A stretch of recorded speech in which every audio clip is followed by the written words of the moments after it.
My marriage to Liam Sterling was a merger, a union of two dynasties. On the night we signed the papers at City Hall, he stood by the floor minus to minus ceiling windows of his penthouse smoking one cigarette after another. Then he told me he was in love with someone else. A girl he described as poor but resilient, a wildflower growing in the cracks of the city pavement. I was quiet for a moment. I didn't tell him that I'd been quietly in love with him for years. Instead I asked, so what happens now? He gave a small, humorless smile, the city lights glinting in his cool gray eyes. Give me 2 years. I won't be the man whose life is dictated by others forever. His voice was low, cutting. Then, we'll divorce. But don't worry, he added, a gesture toward magnanimity. I'll make sure you and the Calloway family are compensated. I agreed. But when that day finally came, he was the one who wasn't ready to let go. 3 months into my marriage with Liam, I finally saw her. Ava, it was my birthday. The Sterling family had been planning the party for half a month. The venue, the catering, the champagne, everything was the absolute best. I overheard someone whisper, old man Sterling really treasures his new grand auto minus and minus law. Every person with any real power in New York must be in this room tonight. They weren't wrong. And yet, even in a room full of power and precision, things go wrong. The crystal chandelier directly above me began to fall. In that split second, the only other person in its path was a waitress clearing glasses. The room erupted into chaos. I was already moving to get out of the way when I saw Liam cut through the crowd, his eyes fixed, his expression urgent. He was rushing toward the danger. And then he ran right past me and grabbed the waitress, pulling her into his arms. The final to blow was this: my arm sliced open by a shard of falling crystal, and the waitress held tightly in Liam's protective embrace. I had never been so publicly humiliated in my life. It only lasted a second.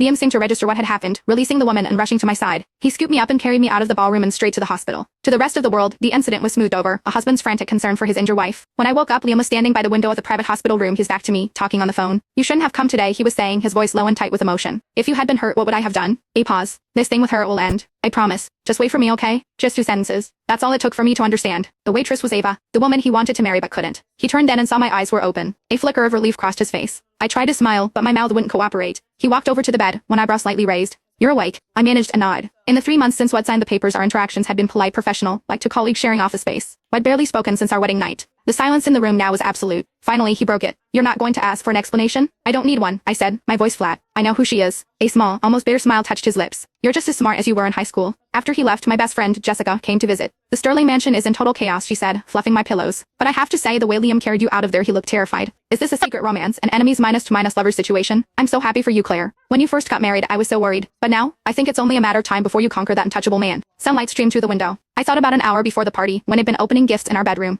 Liam's was the last one I opened. It was a necklace from Tiffany's. A delicate, beautiful thing. I put it on immediately. And just before the chandelier fell, I had seen it, a bracelet from the same iconic blue box on Ava's wrist. My surprise gift was just something HED picked up while buying a real gift for someone else. I've already agreed to it, I said suddenly, my voice quiet. We're getting divorced in 2 years. Jessica shot up from her chair, her eyes wide with a mixture of shock and anger. What? Why are you insane? Is he cheating on you? Is that it? I managed a weak smile. It wasn't like that. Liam wasn't that type of man. In fact, he was fiercely protective of Ava's reputation. He loved her quietly, terrified that the vultures in our world would find her, pick her apart, or tarnish her name. Besides me, only his closest circle of friends knew he had fallen for a woman so far outside our social stratosphere. No, I said, and as for why, I can't tell you yet. But it's decided.